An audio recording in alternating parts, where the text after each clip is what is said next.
Jangan lupa subscribe dan tekan tanda lonceng agar tidak ketinggalan video berikutnya. Kita beralih ke informasi lain, pemirsa. Seorang petani di Kabupaten Bone membuat inovasi baru dengan memanfaatkan barang-barang elektronik bekas. Petani tersebut membuat traktor pembajak sawah yang digerakkan dengan remote control. Tanpa berusaha payah, petani ini tidak turun lagi ke sawah untuk membajak sawahnya, tapi hanya duduk dan berdiri di pematang sawah sambil menekan remote kontrolnya.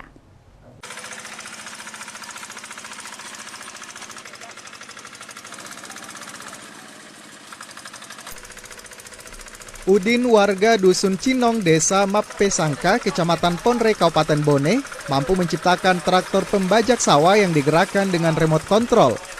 Dengan memanfaatkan barang-barang elektronik bekas, pria yang hanya sampai kelas 3 sekolah dasar ini mampu membuat inovasi baru dengan mengoperasikan traktor tanpa perlu turun ke sawah, namun hanya menekan remote control.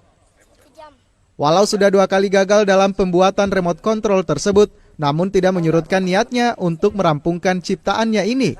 Tanpa belajar dari YouTube atau media sosial lainnya, pria beranak 2 ini hanya mengandalkan kemampuan otak dan kegemarannya mengutak-atik barang-barang elektronik bekas hingga karyanya bisa dimanfaatkan. Hanya butuh 2 tahun dalam pengerjaannya, inovasi baru ciptaannya ini sudah dapat digunakan membajak sawah tanpa harus turun ke sawah kena lumpur. Hanya dengan berdiri atau duduk di pinggir pematang menekan remote control, traktor pembajak sawah tersebut sudah dapat bergerak dan berjalan dengan sendirinya. Sejak kecil, Udin memang menyukai barang-barang elektronik yang sudah terpakai dan mengutak-atiknya, sehingga tidak heran jika dia mampu menciptakan inovasi baru tersebut.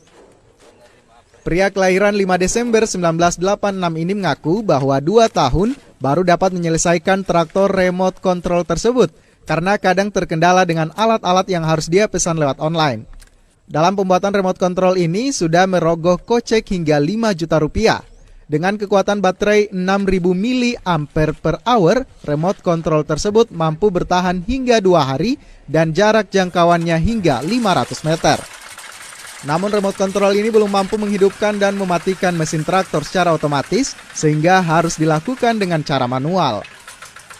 Dalam pengoperasian alat tersebut, Udin juga mengaku kerap dibantu oleh ponakannya sendiri yang bernama Ubin.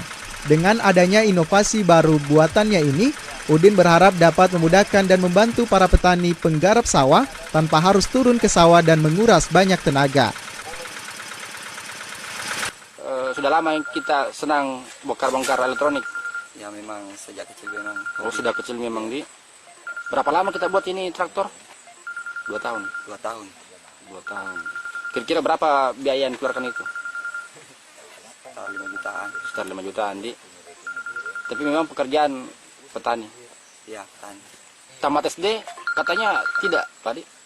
Tamat SD, alhamdulillah tamat SD. Tamat kelas 3 SD. Oh, enggak tamat kelas 3 SD. Awalnya buat rakit traktor ini sering belajar di YouTube. Tidak. Enggak pernah, Di? Iya. Karena memang hanya hobi otak-atik sampai bisa terbuat di Hanya hobi otak-atik. otak-atik. Udin juga berharap kelak dia mampu mewujudkan keinginannya ini untuk menghidupkan dan mematikan mesin traktor secara otomatis, namun dia mengaku terkendala biaya. Dari Kabupaten Bone, Bulan Sri Indramaya, iNews melaporkan.